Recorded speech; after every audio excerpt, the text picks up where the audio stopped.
the biggest misconceptions about Little Woman is that Jo is only based on Louisa. Louisa wrote Jo to be an idealized version of herself, and there are elements in Jo that come from women who Louisa admired. Louisa's friend Elizabeth Powell was the true model for the 15-year-old Jo. Based on the letter exchange between Elizabeth and Louisa, Elizabeth wasn't too keen on the idea of marriage, which is understandable since she was only 16. Elizabeth did fall in love and married 10 years later, but it would seem that she continued being a model for Jo, first for Jo March and then for Jo Bear. In reality, 15-year-old Louisa was complete opposite. Louisa had a huge crush on her father's best friend, philosopher Walter Emerson. Louisa wrote love letters, but she never sent them, and she used to sit under his window singing Mignon's Song. Mignon's Song is a song from Goethe's novel, Wilhelm Meister's Apprenticeship, which was one of Louisa's favorite books. Emerson was one of the many models for Friedrich. Main model was philosopher Henry Thoreau, who married Louisa's lifelong affection. When Jo meets Fritz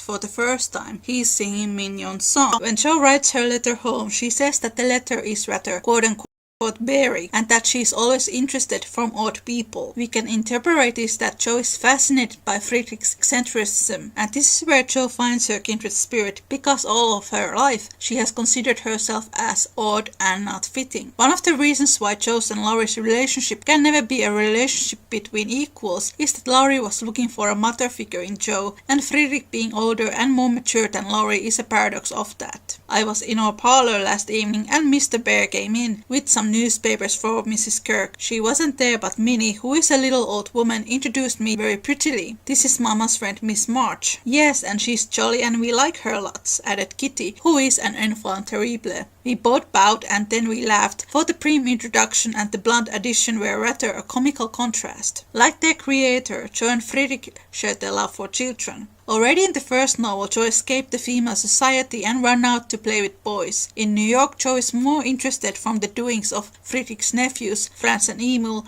than her female charges, Kitty and Minnie. The more time Jo spends in New York, more attractive Friedrich becomes, both physically and intellectually. When spring arrives, she makes notice on the pleasant curves about his mouth, his eyes that were never cold or hard, his big hands that had a warm, strong grasp that was more expressive than words. Already in the first part of Little Woman, we find out that Jo doesn't always enjoy the higher class social gatherings. Now that she's in the circles of writers, poets and intellectuals, which is the world where she longs to be part of, she is disappointed by her own illusions that she has created about that world. Before the evening was half over, Jo felt so disillusioned that she sat down in a corner to recover herself. Mr. Bear soon joined her, looking rather out of his element, and presently several of the philosophers, each mounted on his hobby, came ambling up to hold an intellectual tournament in the recess. Friedrich also seems to feel as he is in a wrong place. Jo becomes distressed when she is following the debate, and one of the young philosophers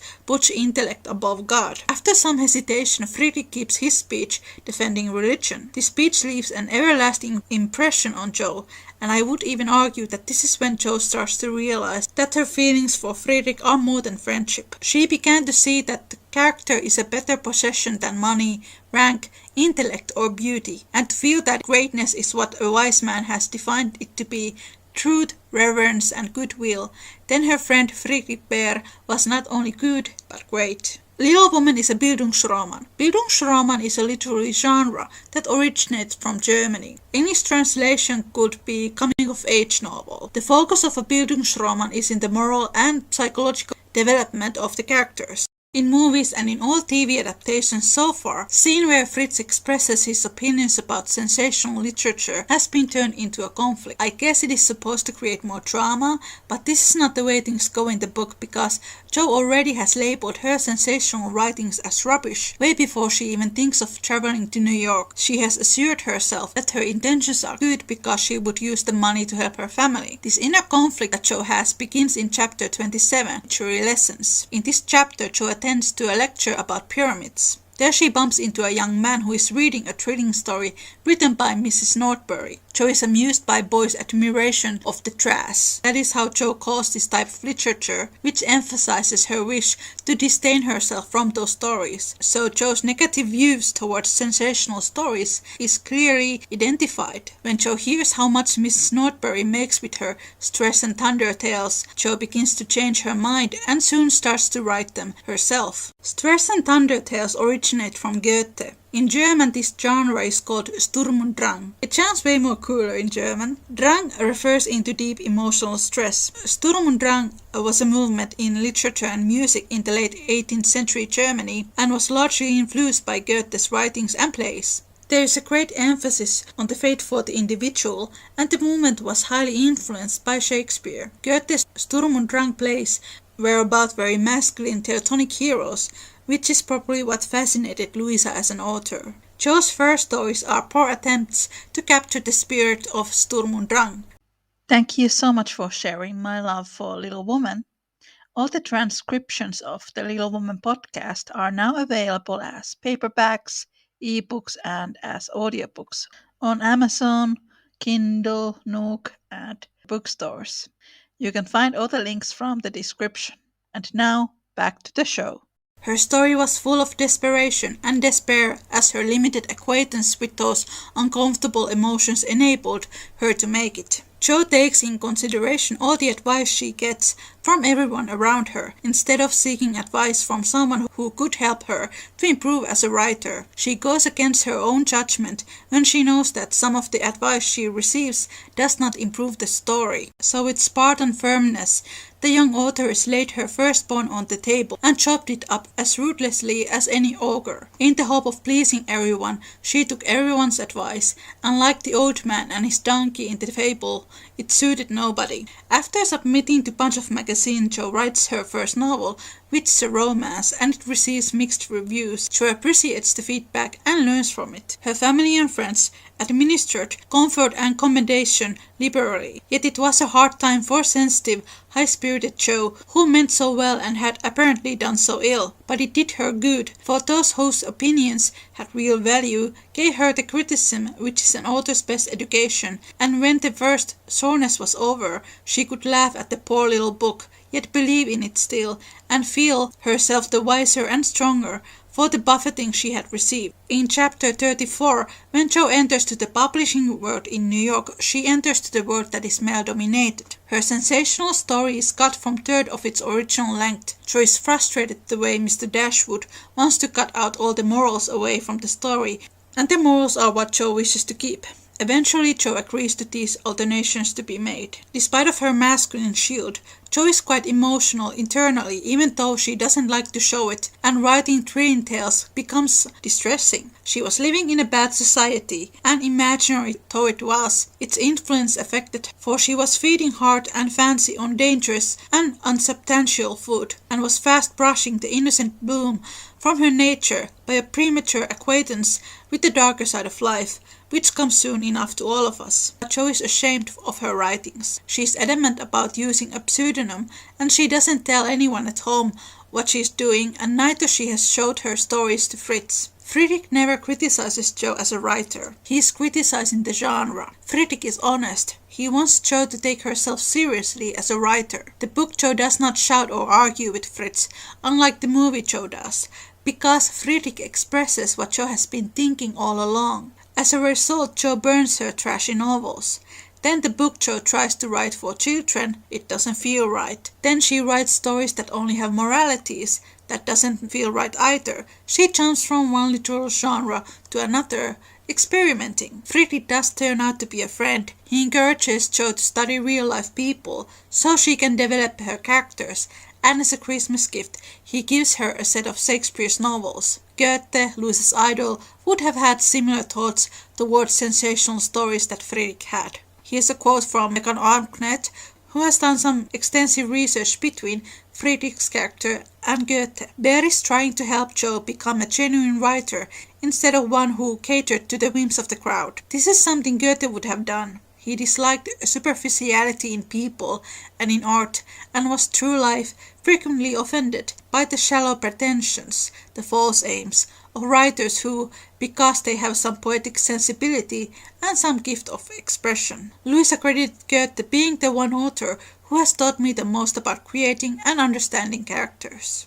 In the 1994 film, Jo argues with Friedrich about her writings. The film kinda portrays Jo as an ultra-feminist when Jo says, "Too bad her writings are not good enough for Friedrich's high morals."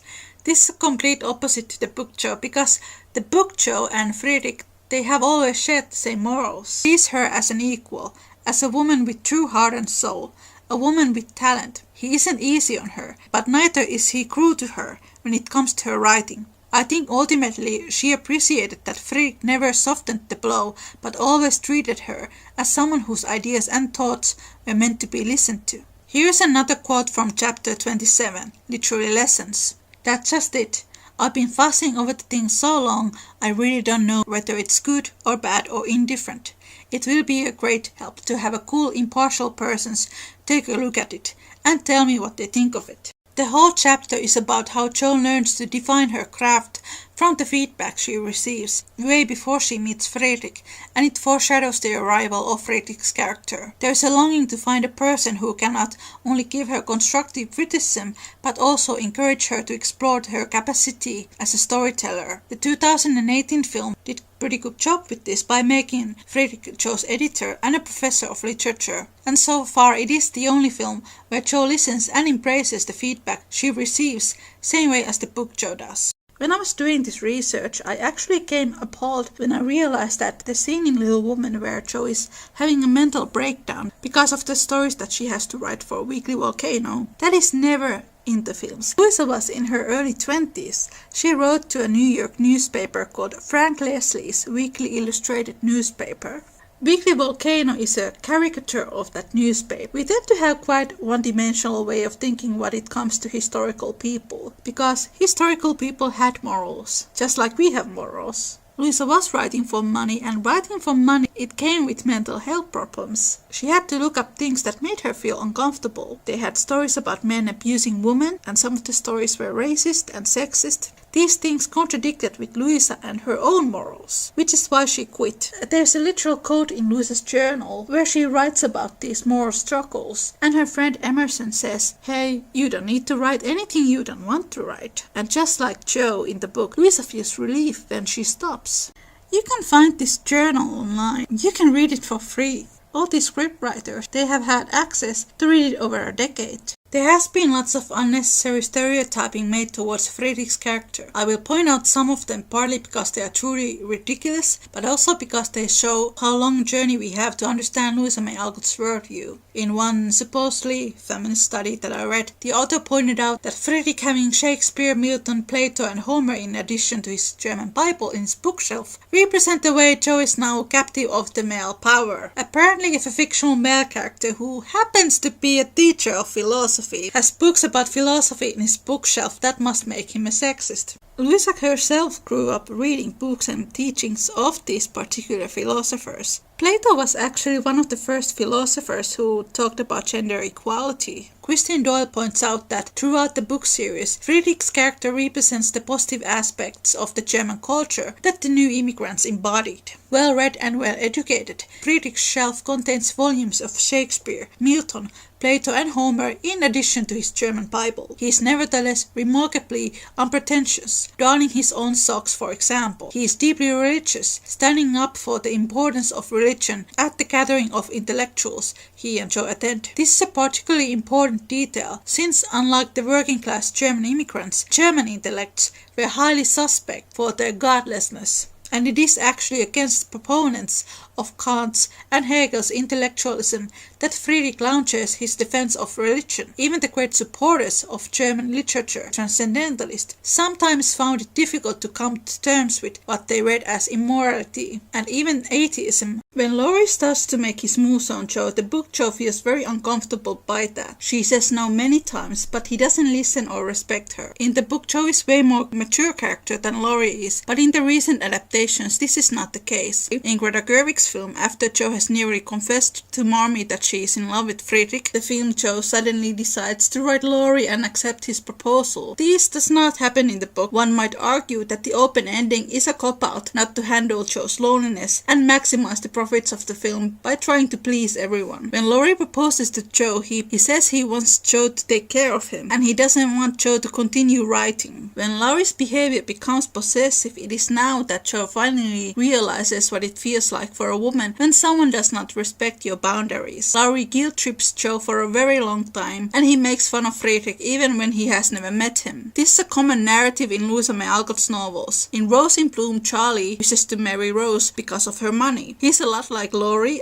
a champ who everyone likes, but he's also very sensitive and escapes himself gambling and alcohol. Rose eventually falls for Mac, who is basically a younger Scottish-American version of Friedrich. In a work, Story of Experience, the protagonist Christy is courted by a man called Fletcher, a wealthy man who would like to own her, and Christy feels very uncomfortable by his possessive behavior. There was no Me Too campaigns in the 19th century, so in true Alcottian style, these men are all forgiven. Laurie goes through a process in which Amy plays an important part, and thanks to her low BS level, Laurie actually improves himself. Fletcher and Charlie are not so lucky, and in their deathbeds, they apologize to the protagonists. Laurie was never in love with Jo. He was looking for an excuse to keep their relationship as it was so that he would not have to grow or to take responsibility of his actions. But Jo wants to leave that toxic cycle they are in, especially after she has returned from New York and opened her heart for Friedrich. I'm going to read you a quote from my friend Shelley. And Shelley knows Louisa May Alcott's books like her own pockets. In my opinion, Louisa May Alcott draws a lot of deliberate similarities between characters like Laurie, Charlie in Eight Cousins and Rose in Bloom, Tom in An Old-Fashioned Girl, Jack in Jack and Jill, and Tony in Under the Lilacs, all of whom are raised in relatively comfortable settings, are kind-hearted and clever and talented, but more than a little wild and indolent, and are influenced, whether for good or evil, most heavily by women. In Laurie's case, the Marchers are explicitly referred to as a positive influence over him, but it's Marmee, Jo and Amy who ultimately hold the most sway, and each of their relationships with him represents some version of semi-domesticated feminine power: mother, sister, the lover. Despite the stated importance of the first two influences, however, Laurie isn't really inspired to better himself simply for the sake of being a better person growing up, until he talks to Amy, who, instead of mothering him or sparing his feelings, speaks to him honestly and tells him he needs to grow up. In Rose in Bloom, Rose's primary issue with Charlie is that Charlie is expecting her, the woman, to be the angel who saves him from himself, keeps him from harm, and he repeatedly wounds Rose by exploiting her natural kind heart and desire to help. Louisa could have gone down that same route with Nat and Daisy, Tommy and Nan, and even Jo and Laurie or Laurie and Amy, but in all those other cases she writes a story where women request to be afforded the same respect they want, and they expect that from their life partners, and the men either shape up and meet them on equal footing or miss out. Then there is the Friedrich archetype, that is Mac in Rose in Bloom, Friedrich in Little Woman, John in Hospital Sketches, Adam in Moods, David in Work. The Friedrich archetype, he is usually older and more calm, self-reliant and more grounded than the Laurie archetype. There is silent passion for the protagonist, desire to be on the equal ground with them. The idea that love beautifies a person and that when you are in a relationship with the right person, you inspire each other to be better. This is a really common theme in Louisa May Alcott's novels. In Friedrich's case, he wants to be worthy of Jo. He applies for a job in the West so he can provide both for Jo and his nephews. In the sequels, you can very clearly see how well Jo and Fritz perfectly balance each other's. The Friedrich archetype is mainly based on Henry Thoreau. He was the great love of Louisa's life. There was a very strong friendship between them. With Louis and Henry, there was almost a telepathic understanding between one another. Here's another quote from Shelley. The love story of Mac and Rose in Rose in Bloom is one of the most romantic ones in all of Louisa May Alcott novels, and a lot of that hinges on that telepathic form of communication. It's letters that sort of opens the window of their souls to each other, and they connect on an intellectual level that to them deepens the love. Silent passion is a good way to describe it. I think the idea of Louisa May Alcott modeling her heroine's love interest after men she admired in real life is almost tragically funny, because while she's writing something and thinking, and here's the happy ending, our beloved protagonist learns life lessons and finds love and future happiness with the mate who is worthy and equal to her. A large portion of her readership is going, quote-unquote, she married that guy. Why? Because they are having trouble looking past the outward appearance. And unfortunately, I think a lot of people nowadays still miss her main point, because they get so hung up on who didn't end up together, that they fail to see why the people who did end up together are right for each other, and how that marriage based on love and trust and respect and similar goals is so radical for a time that emphasized financial stability and or upward mobility over personal happiness. The fact that Louisa May Alcott was in love with Henry Thoreau and that she had a fling with young Wisniewski, this is common knowledge. You can read about it from pretty much every single Louisa May Alcott biography and from online as well. For example, Alcott schooler Susan Bailey, who runs Louisa May Alcott is My Passion blog, she has written tons of information, fact-based articles on Louisa's relationship with these men, but I'm going to read you a quote from Marlowe Daily Galleon. Alcott shows women finding their own empowerment and satisfaction through their writing, through their art, through their relationships with others, the way they structure domestic activities, even in the way they are thinking about marriage as a partnership. Also, Alcott anticipates discussion of women's pleasure and fulfillment. When I teach little women, I like to ask my students if they enjoyed the sex scene. This is a subtle but important scene of intimacy and pleasure. After Meg and John have a discussion about finances, Alcott carefully includes a moment where Meg puts on John's coat, the coat that he is only able to buy because she returns the dress and they have enough money. She puts on the coat, welcomes him home, kinda racy. We might have missed it. What it comes next is a blissful state of things. So she, Louisa, is engaging with the ideas of pleasure. Again, I think a nice thing to remember that in 1868 and 1869, Louisa May Alcott is thinking about this. Louisa May Alcott was a transcendentalist. Transcendentalism was an American philosophical and Christian movement. Transcendentalism was based on the ideas of German philosopher Immanuel Kant and his ideology about the universal family, belief that all nations can learn from one another. Transcendentalists, they took this message to their hearts. If you know anything about the 19th century world events and conflicts, the Transcendentalists were seen radical, but they were also ahead of their time. Getting familiar with other cultures was encouraged. The German immigrants were widely discriminated. Transcendentalists welcomed them. The most respected and valued literature and poetry and plays and art all came from Germany, and Louisa's whole worldview was based on German philosophy. The 2019 film has been criticized for not including transcendentalist ideas, and when Greta Gerwig was promoting her film, she made tons of xenophobic statements about Friedrich's character, him being German, and him speaking with a German accent, and how Greta Gerwig thought it was repulsive. All these xenophobic comments, they don't align with Louisa's philosophy about the transnational family. And Greta Gerwig is a descendant of German immigrants herself. Some of the criticism what I have come across about Greta Gerwig is that she's reluctant to have minorities represented in her films, which is very unfortunate. When Jo decides to stop writing to the Weekly Volcano, she makes a remarkable realization. As a creator, everything that she writes to her novels has either a good or a bad influence to her readership, and she stops to think how much damage she has done by writing stories that conflicted with her own morals. She's not even paid well for those stories. Friedrich, he represents the older Louisa and her whole transcendentalist worldview. He reminds Jo who she is as a person and that she has a good heart. Jo grew up in a family that was always ready to help those in need. Her mother took Jo and her sisters with them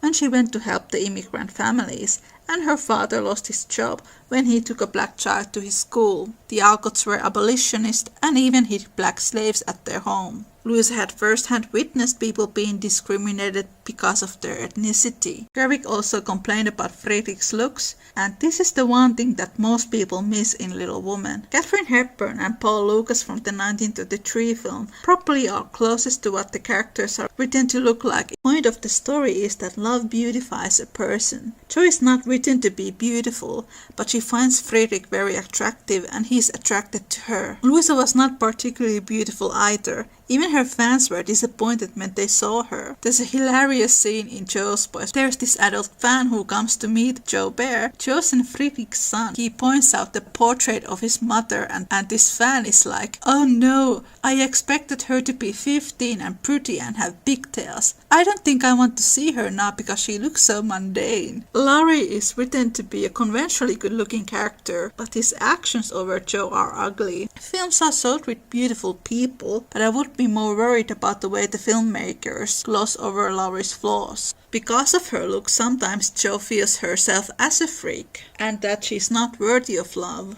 Friedrich basically tells Jo that it is okay to be clumsy and unconventional and still be worth of loving. Louisa met Ladislas Lady Wisniewski in Switzerland when she was working as a companion for an invalid woman called Anna Weld. Laddie was a 21-year-old composer from Poland. He was very charming and he called Louisa his little mama. He had tuberculosis and Louisa nursed him. Louisa was a trained nurse. He was flirting with Louisa. Something happened between Ladislas and Miss Weld. They got into an argument. Some people believe that he tried to force her to sleep with him, and others say that he proposed her. There is an Alcott story called Anna Swim. It has a character who sounds just like Ladislas, and he proposes a rich heiress called Anna. So maybe proposal idea is not so far-fetched. This is what Louisa writes. Anna troubled about Laddie, who was in a despairing state of mind. I could not advise them to be happy as they desired, so everything went wrong and both worried. Previous diary markings suggest that Laddie has been flirtatious with Louisa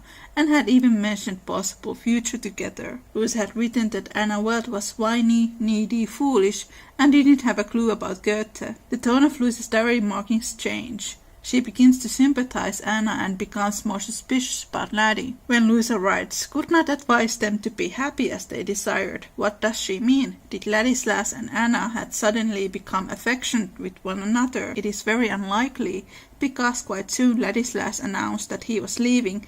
Imagine being Louisa. First, this handsome young guy is flirting with you all the time and being romantic, and then he proposes your boss. Louisa was not rich at the time. She was not considered particularly beautiful, and Louisa was about 32 when this happened. When her employment ended, she went to Paris and spent a day with him without a chaperone, which was very scandalous. And after that, she wrote to her very censored journals words, "couldn't be." If you guys have read Little Woman 2019 film guide, Greta Gerwig writes, Jo and Laurie could be a great couple if they would like to be. Well, it does seem that Louisa did not want it. This reminds me what Emily said in our Laurie podcast. When Laurie was proposing Jo, he was looking for someone to nanny him. Alcott biographer Harriet Weisen points out that perhaps Ladislas was a conman who preyed on wealthy women. There are things that suggest that Wisniewski might have been a conman. Louisa writes in her journals about his miraculous recovery from tuberculosis. Tuberculosis killed millions of people, and very conveniently, Ladislas is miraculously healed just before he has this conflict with Miss Weld. I don't know if he was a conman or not. I do believe that he might have mistaken Louisa's care for him as something romantic, and that he did want her to nanny him, which is not something that you can build a healthy relationship on. And I am pretty convinced that he was not on Louisa's intellectual level, and she could not rely him on being supportive on her writing. Susan Cheer writes in American Bloomsbury that every time when the Alcotts moved back to Concord, Louisa would find herself loving Henry more and more every time when they returned. Louisa loved very masculine men. She writes in her journals that she loves soldiers and uniforms. She writes in her journals that Henry is the perfect man. And there's a quote where she compares Henry to Napoleon and her friend Emerson to Goethe. In Little Woman, Friedrich is Jo's sexual awakening. He's written to be more masculine and mature than Laurie. He has a beard, big hands, a deep voice. In Little Man, narrator even says that Jo loves very manly men. And and there is some criticism over guys who are thin and more effeminate, like Laurie and Nat. In Jo's Boys there's actually quite many scenes where Jo and Fredrik are kissing, and there's also a scene where they are making out. They are about to do the dirty, and their sons come in and stop them. I'm actually surprised that Louisa got away with that. It's pretty fair to say that Louisa wanted someone on her side who could feed her and stimulate her brain. Henry wasn't a great looker, but there was something about him because he had quite a few female admirers in Concord. Louisa was attracted to him, but most important aspect of that relationship was their similar interest and the intellectual connection that they had. And they did spend a lot of one-on-one time together. She would visit him at his hut in the Walden's Pond, they took long nature walks, and he would often take her to boat trips. I have said this before and I say it again, the age difference between them was the same as between Jo and Fredrik. 16 years. Henry passed away when Louisa was 27. The rest of her life with Ladislas and other men and women who she encountered, she never found any of them being even remotely as intellectually stimulating as Henry was. In Little Woman, Jo confesses to Fredrik that he is her first love and therefore the best.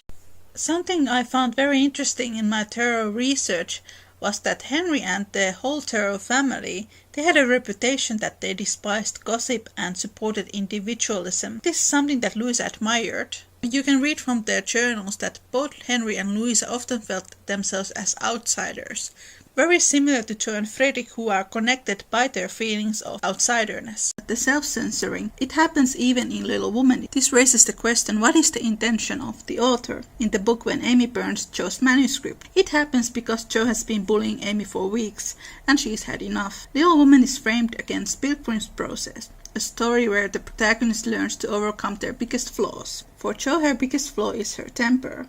Why would Louisa make her literal counterpart to face that if there was no intention? She is the creator and the one who controls the story. Another explanation is that Louisa is censoring her own writing, because when Jo writes the story again, it becomes a lot better. Second self-censoring happens with Weekly Volcano. As I explained earlier, Louisa used herself as an example, but never admitted that. In the last Little Woman book, Jo's Boys, when Jo has become a famous writer, she's very much against her nephew Demi is writing stories for a magazine. Jo does not approve of it. Almost like Louisa is echoing her own history with sensationalism. Louisa began to self-censor her diaries when Little Woman became a bestseller. As a writer, she was marketed as the friend of all children. It is also important to point out that in the 19th century sex was a taboo. There were times when Louisa struggled with the children book format because she preferred to write about the adult themes. Especially after Louisa's passing, the early Alcott schoolers took everything that she had written literally. Most of these people were completely unaware that Louisa had self-censored her own journals. Not only Louisa wrote about her love life in Little Woman in literal disguise, she also wrote about her experience writing the sensational stories. We might even say that she wrote her biggest secrets to the novel. It is no wonder that she had very conflicted feelings about it. Some of us might be very eager to judge her for this, the way she tried to detach herself away from Little Woman, but in the 19th century, women having a good reputation, that was a lot more valuable than all the money that they owe. There is something that I would like to talk about. It's the hardcore of studying Little Woman from the perspective of gender. That is the idealization of the masculine. In one of her journal markings, Louisa has written, "I am a hero worshipper by nature." If I quote one of my blog readers, Jo was drowning into internalized misogyny. Jo puts Laurie to a pedestal because Laurie is a boy. Laurie does the same to Jo because she is the first person who pays any attention to him. When Laurie is catfishing Meg, Jo doesn't see any problem in his behavior, and it is actually Laurie who Jo feels bad for. And this has made lots of modern readers, female readers especially, quite upset. What we know about Louisa was that she always preferred the male company rather than women. Fredrik is idealized for a complete different reasons than Laurie. He is idealized because Jo is in love with him. When we get into the courting and the umbrella chapter, the roles are reversed between Jo and Fredrik, and it is now Fredrik who openly admires Jo. Fredrik's model of masculinity is different. He respects her boundaries and does not overstep them, and only makes his moves on Jo when he has Jo's full consent. When Friedrich proposes to Jo, he gives her a German title, Professorin, which does not mean Professor's little wife like it was translated into my older Finnish translation of Little Woman. It is German and means female professor, and by doing that, Friedrich acknowledges Jo's thirst for knowledge and considers her as his intellectual equal. In both 1994 film and 2019 film, Jo and Friedrich part in bad terms, but in the book they part as friends, both wondering if it could lead into something more in the future. Early as it was, he was at the station next morning to see Jo off, and thanks to him, she began her solitary journey with the pleasant memory of a familiar face smiling its farewell, a bunch of violets to keep her company, and best of all, the happy thought, well, the winter's gone, and I've written no books, earned no fortune, but I've made a friend worth having, and I try to keep him all my life. Jo and Fritz spent the next 2 years writing letters to each other. Taking care of Beth forces Jo to re-evaluate her life. After Beth's passing, she goes through a period of depression, grief and loneliness. In the book, right after Beth's death, Laurie sends Jo a letter from Europe and proposes her again. This happens the moment Laurie has realized he has feelings for Amy. Jo sends him a polite answer and refuses again. Laurie's second proposal has never been adapted. In the book, shared looks continue when Friedrich comes courting. Though a very social man, I think Mr. Bear would have gone decorously away and come again another day. But how could he, when Jo shut the door behind him and bereft him of his hat? Perhaps her face had something to do with it, or she forgot to hide her joy at seeing him, and showed it with a frankness that proved irresistible to the solitary man, whose welcome far exceeded his boldest hopes.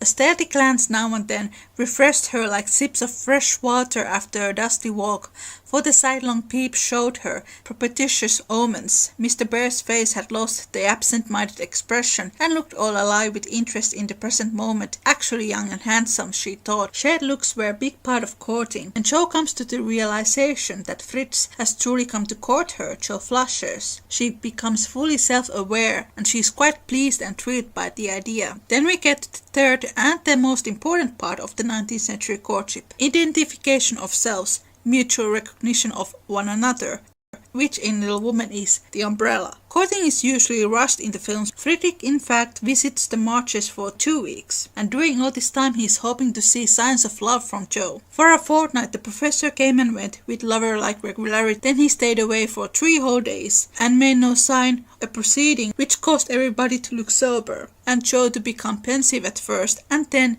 alas for romance, very cross. The idea of possibly losing Friedrich has become petrifying. She goes to the German quarter to look for him, but he is nowhere to be found. It starts to rain and Jo is ready to burst into tears, and then he is there. I feel to know the strong-minded lady who goes so bravely under many horse noses, and so fast through much muss. What do you do down here, my friend? I'm shopping. Mr. Bear smiled as he glanced from the pickle factory on one side to the wholesale hide and leather concern on the other, but to her he only said politely, "You have no umbrella. May I go also and take for you the bundles?" "Yes, thank you." Jo's cheeks were as red as a rib, and she wondered what he thought of her, but she didn't care, for in a minute she found herself walking away arm in arm with her professor, feeling as if the sun had suddenly burst out with uncommon brilliancy, that the world was all right again, and that one truly happy woman was passed through the wet that day. Jo doesn't have lots of experiences with men, so it makes sense that she is quite clumsy and awkward around him. In an earlier version of the script of Greta Gerwig's film, Jo actually pulled down a chair when Fritz came to visit, and he fixed it in a very calm manner. At least they included the part of Jo setting herself on fire, and the viewer finds out that Fredrik is just as clumsy. "We thought you had gone," said Jo hastily, for she knew he was looking at her. Her bonnet wasn't big enough to hide her face, and she feared he might think the joy of it betrayed unmaidenly. Once again Jo flushes, and she is very aware of his presence. The sharing of the interior lives happens while trying to interpret the other person's tone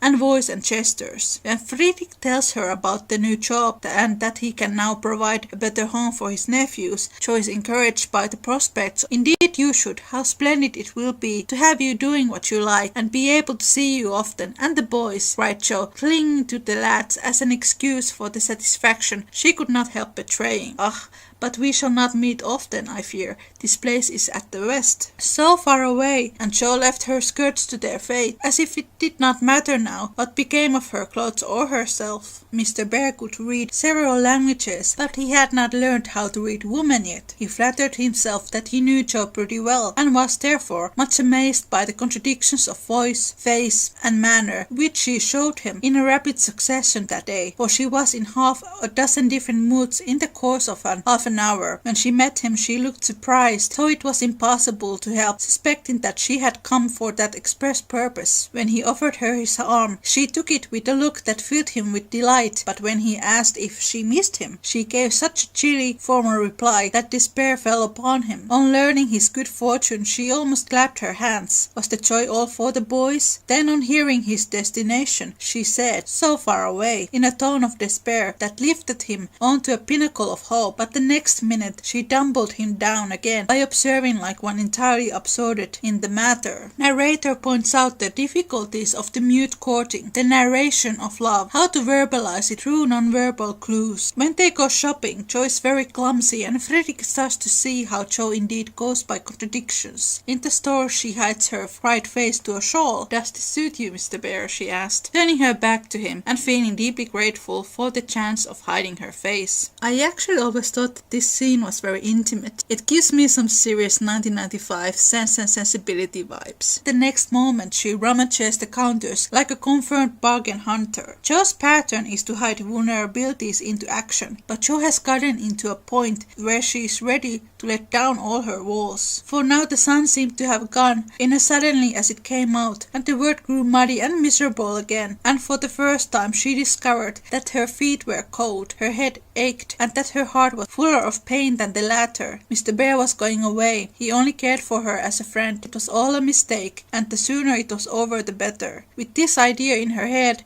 she hailed an approaching omnibus with such a hasty gesture that the daisies flew out of the pot and were badly damaged. This is where we get into the culmination, the mutual recognition of one another. I beg your pardon, I didn't see the name distinctly. Never mind, I can walk. I'm used to the plodding in the mud, returned Jo, winking hard, because she would have died rather than openly wipe her eyes. Mr. Bear saw the drops on her cheeks, so she turned her head away. The sight seemed to touch him very much, for suddenly stooping down he asked in a tone that meant a great deal, "Heart's dearest, why do you cry?" Liking someone is scary. These two have liked each other quite a long time now. When you first time bring somebody into your life, it is scary because you have to admit to yourself that you are fully open. Taking the step forward, tell you love them, is like standing on the edge of a cliff. Jo and Fredrik are both standing on that cliff, and when Jo opens up, Fredrik tells her that he has already fallen hard. Now, if Jo had not been new to this sort of thing, she would have said she wasn't crying, had a cold in her head, told any other feminine fib proper to the occasion. Instead of which, that undignified creature answered with an irresistible sob, "Because you are going away." "Oh my God, that is so good," cried Mr. Bear, managing to clap his hands in spite of the umbrella and the bundles. "Jo, I have nothing but much love to give you. I came to see if you could care for it, and I waited to be sure that I was something more than a friend. Am I? Can you make a little place in your heart for old Fritz?" he added, all in one breath. "Oh yes," said Jo, and he was quite satisfied, for she folded both hands over his and looked up at him with an expression that plainly showed how happy she would be to walk through life beside him, even though she had no better shelter than the old umbrella if he carried it. Fredrik wants to go on to his knees, but they are on the middle of the street covered in mud, which makes it difficult, so they express their love by looking at each other's, and they no longer care about the surroundings. Jo calls Fredrik by his first name for the first time, which delights him. He says that his sister was the last person calling him Fredrik. Poor man, that was 5 years ago. Fritz also calls Jo as Jo and not as Miss March anymore. Conversation is now open and tender. Louisa's love for Germany continues when Fredrik asks Jo to use the word "to" instead of English "you." For those of you who don't speak German, there is Sie, which is how you address another person formally. Then there is Du, which is informal and in the 19th century context much more intimate. In Old English, Tu was the more intimate form of you. Fredrik shows Jo the poem that brought him to her. The poem is called In the Garret, and Jo wrote it after Beth's death while feeling very lonely. In most adaptations, Fredrik has come bringing Jo her new book. The poem shows that Fredrik has taken the time to follow Joe's career. When Joe asks what kept him away for so long, we find out that he has been looking for a job so that he could provide a home for Joe. This highlights Friedrich's self-reliancy, which is a value that Joe appreciates. Chapter ends into the very famous "Not empty now" line. "I am glad you are poor. I could not bear a rich husband," said Joe decidedly, adding in a softer tone, "Don't fear poverty. I've known it long enough to lose my dread and be happy working for those I love. And don't call yourself old. 40 is the prime of life. I couldn't help loving you if you were 70. Professor found that so touching that he would have been glad of his handkerchief. As he couldn't, Joe wiped his eyes for him and said, laughing, as she took away a bundle or two, "I may be strong-minded, but no one can say I am out of my sphere now. I'm bearing burdens. I'm to carry my share, Friedrich, and help to earn the home. Make up your mind to that, or I'll never go," she added resolutely as he tried to reclaim his load. "Ah, to give me such hope and courage, and I have nothing to give back but a full heart and these empty hands," cried the professor, quite overcome. Joe never would learn to be proper. For when he said that, as they stood upon the steps, she just put both hands into his, whispering tenderly, "Not empty now," and stooping down, kissed her Friedrich under the umbrella. Here's another quote from Christine Doyle. "While Meg and John are the down-to-earth couple, Amy and Laurie are the romantics, the artist. Joe and Friedrich combine the two. One of Friedrich's most compelling qualities is that he combines domestic and romantic heroism. Most 19th century courtship restrained from crossing the line until marriage, but that did not necessarily mean that all relationships lacked passion. Listro mentions that middle to upper middle class couples often did not undertake physical consummation until marriage. However, during unchaperoned courtship they would. Primary sources tend to suggest that during the 19th century, sex became linked to the sentiment of love, especially for women. While women were supposed to be pure by nature, Listro asserts that Victorians joined the sexual and spiritual and the moral in the concept of true love. Here's a quote from Little Woman fan Kimberly East. "In The Professor, Jo found a candidate for a kind of marriage she had not considered possible, a union between two people where freedom and partnership intertwine. In such a relationship, she didn't have to sacrifice anything. As a matter of fact, she was able to realize a dream that she otherwise may not have been able to achieve, and in later books, she finds success as an authoress as well as providing a home for boys. Her liberation is complete, and no sacrifice has been required of her."